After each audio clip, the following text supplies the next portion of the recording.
For weeks in 1933, Clyde Barrow had to carry Bonnie Parker everywhere they went. Near Wellington, Texas, their speeding car struck a crossing where a bridge was out, overturned twice, and caught fire with Bonnie trapped underneath. Her right leg burned so badly that she could no longer walk.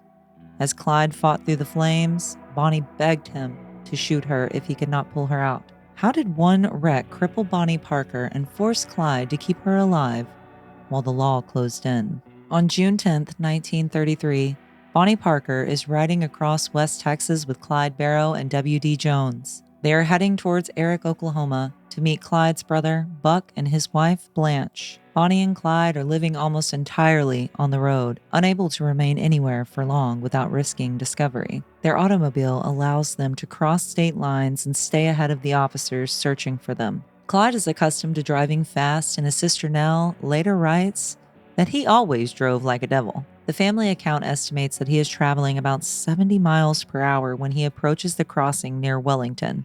A bridge is out, but Clyde sees danger a little too late. The car strikes the broken crossing, overturns twice, and rolls into a ditch. Clyde is thrown clear. Bonnie remains pinned beneath the wreck. The trip to Oklahoma no longer matters. Clyde's only concern is getting Bonnie out alive. Flames spread through the automobile as him and WD pull at the wreck, but they cannot lift it. Bonnie's right leg is trapped beneath the car and exposed directly to the fire. The pain becomes so severe that she begs the men to shoot her if they cannot free her. Clyde repeatedly runs into the flames, pulling at the automobile and shouting for help. Once Bonnie is free, his desire becomes even larger. He must find a way to keep her alive. Two farmers rush to the ditch and help raise the automobile high enough to pull Bonnie out. Her face and arms are burned, but her right leg has taken the worst of the fire. The men carry her to the nearby Pritchard farmhouse where Miss Pritchard treats the lesser burns but refuses to touch the leg because the injury is just too severe. Bonnie needs a doctor and an ambulance immediately, but she and Clyde beg the family not to call one. A hospital might save her life, but it would also bring police and almost certain capture. Their car is burning, Bonnie cannot walk, and they have no way to leave. While Clyde returns to the wreck for their weapons, one farmer slips away to contact officers. WD panics and fires when a door opens, severely injuring a woman entering the farmhouse. When officers arrive, Clyde and WD overpower them, take their automobile, and carry Bonnie into the back seat. They escape Wellington, but Bonnie is still badly burned and without proper treatment. Every doctor, nurse, or hospital they approach could reveal where they are. Clyde drives Bonnie to Fort Smith, Arkansas, rents a tourist cabin, and claims that his wife was burned in an oil stove explosion. A physician says she must enter a hospital immediately or be placed under a nurse's care. A hospital remains too dangerous, so Clyde hires the nurse. For the next week, he stays beside Bonnie, lifting her, adjusting her pillows, and trying to persuade her to eat while she calls for her mother in delirium. A second doctor is brought in, but neither physician offers much hope that she will survive. 9 days after the accident, Clyde risks returning to Dallas. Bonnie's mother and Clyde's mother want to go with him, but he believes officers are watching them. Instead, he brings Bonnie's younger sister back to Fort Smith.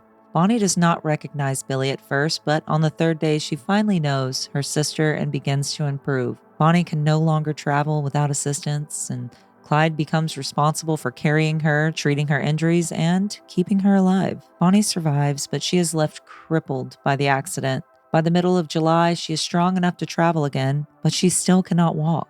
Her right leg is drawn beneath her by a burnt ligament, and Clyde must lift her from the automobile whenever they stop. For weeks, she rarely leaves the car unless someone carries her. Clyde changes her dressings and searches for medicine while the wound begins to heal and breaks open again. When Bonnie's family sees her in September, she is still using crutches and must be helped into and out of the car. According to the family's account, it takes about 7 months before she can walk normally again. The incident does not end their life on the road, but every journey, hiding place, and escape must now be arranged around Bonnie's. Before Wellington, Bonnie could sit beside Clyde as they crossed the country. After Wellington, she spent weeks confined to the automobile, unable to leave it unless Clyde lifted her out.